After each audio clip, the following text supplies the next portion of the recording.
Hello and welcome to our first science lesson of this week. And we're going to continue our work on the materials and their properties. And particularly we're going to look at how to set up an investigation, carry out an investigation to test the strength of a material. Now, before we do that, we need to think about what we remember about what properties and materials are.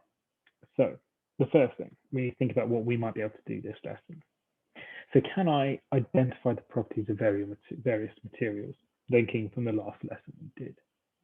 Can I create ideas for how to investigate material strength? And can I find out which material is the strongest? And that's our aim. We're going to try and find out which type of material is strongest at a certain job. But we do have certain limitations in mind. So, can you recognize the properties of material? I've got a few questions here. I'm going to show you an image and I want you to tell me which of these relates to it. Is it flexible? Is it smooth? Is it rough? Does it feel cold? Is it squidgy? Is it hard? Is it transparent? Is it slippery? So, our first one. Which of these ones could we use to describe steel? Could we say that steel is smooth or rough? Does it feel cold when we touch it? Is it flexible? Is it squidgy or hard? Is it transparent? Can we see through it? Remember the three forms of that. Transparent, we can see through it. Opaque, we can't see through it. And translucent, we can see a little bit through it. Rough idea of what's on the other side, and light does pass through slightly. So have a think for steel. What do we think? How about for wood? Very similar to steel, or is it different? Have a think for me. Next, clear perspex, which is a type of plastic. The type of plastic we tend to have instead of windows, or to see things through. Is it flexible? Does it have give to it? Is it smooth or rough? Does it feel cold? Squidgy, hard, transparent, slippery? And lastly, how about plasticine, like Play-Doh? Which one of these links to plasticine? Have a think. Write down what you think. Okay, so we can ascribe properties to materials like we've just done. But how does this help us to establish anything? Well, we're also going to think about testing and testing those properties and why we might test the properties. So testing is a thing that's done, some sort of procedure, which enables us to know how well a certain material is going to perform, or how reliable something is going to do, or the quality of something. And we have to test things in order to know that. So things we could test. We can test cars, and we can test to see if they're safe. We can test to see how fast they go. We could test to see how well they handle bumpy roads. We could test to see how comfortable they are to drive. We could test to see how much noise they make, how much pollution they make.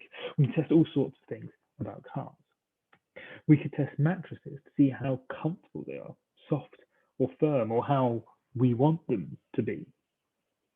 We could test children to see how much they understand, and we do that. In fact, when we think about this, actually, manufacturers, the people that make things, test everything they make, because they're not going to be able to sell whatever they've made if it doesn't do the job they want it to do. They've got to test it, first off, to make sure it can do the job it's designed to do, but secondly, it's safe to do that job.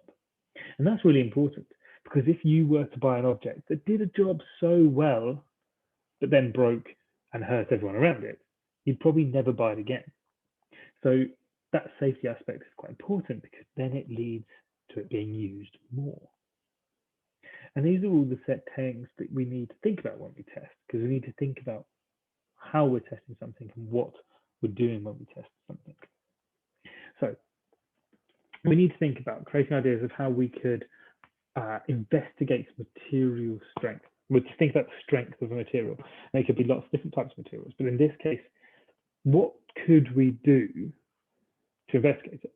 And if we're going to create a test of strength, We need to make sure that that test is fair, because if it wasn't fair, we might be testing something other than strength. So what do we have to do to create a fair test? What's the one rule that we need to think about when creating a fair test? Have a think. So if you're testing something and you want the test to be fair, and you want to test just one thing, but that means you have to keep everything else that you could change the same and just change the one thing you want to test. Because if I was to change two things, I wouldn't know which of those two things had an effect on what I was testing. So, for example, if we were testing the strength of an object, but I didn't just change the material, I also changed how much I had of it, then I wouldn't know what had made the difference to the strength. Was it the change of material or the amount I had? So we need to think about making sure we're only changing one thing at a time to make sure we're testing just the strength of it rather than anything else. So if we're testing the strength of paper, like I just said, we have to make sure that everything else we do remains the same. And we have to think about what those things that we're going to keep the same are. And the first part of sorting out a test and thinking about testing something is identifying the things that could change and making sure that only one of them, the one you want to test, does change, and how you keep all the rest of them the same. So to help us understand fair testing, here's an investigation that's going to test the strength of different types of threads. So I've got the link here, but the link will also be in the description below that you can click on. Watch the video. It's about 2.5 minutes long. And watch to see how they keep the test fair. What do they do to make sure that the test is still fair? So watch it now, come back in a second. Okay. So the test in that video is fair because all the threads are the same length. So we're not changing the amount of material we had. The same bucket is used. That doesn't change, so the weight of the bucket doesn't change. The same type of weight, water is used. Same amount of water is used. The threads are all fixed at the same point, the door. So we know that there's no change in that part of it either. And the only thing to change is the type of thread.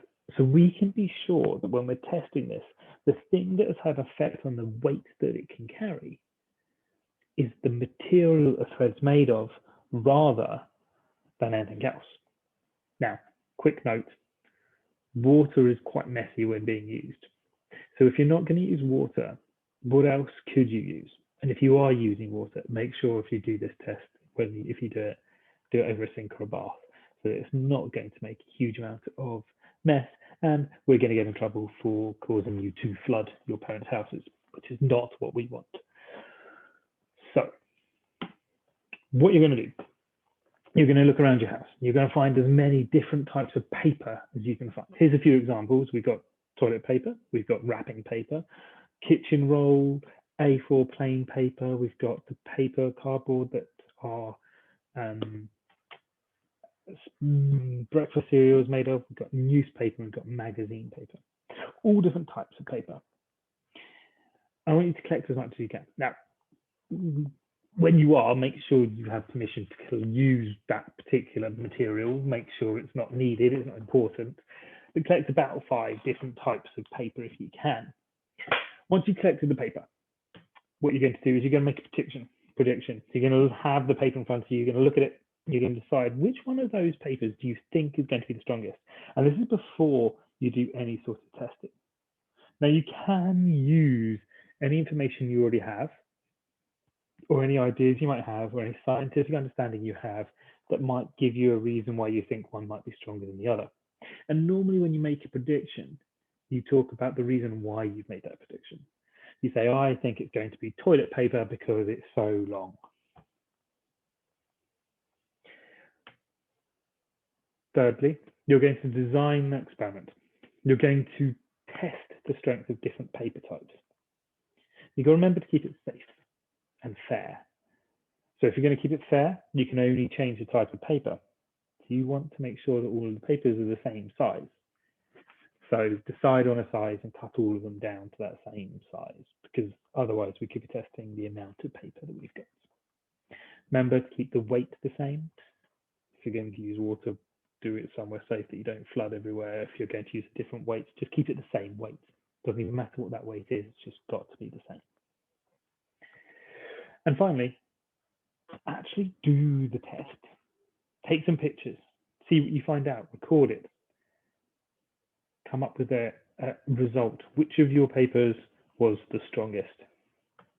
I think toilet paper. Good luck. Toilet paper is definitely the strongest, right? I'll see you in the next video. Goodbye.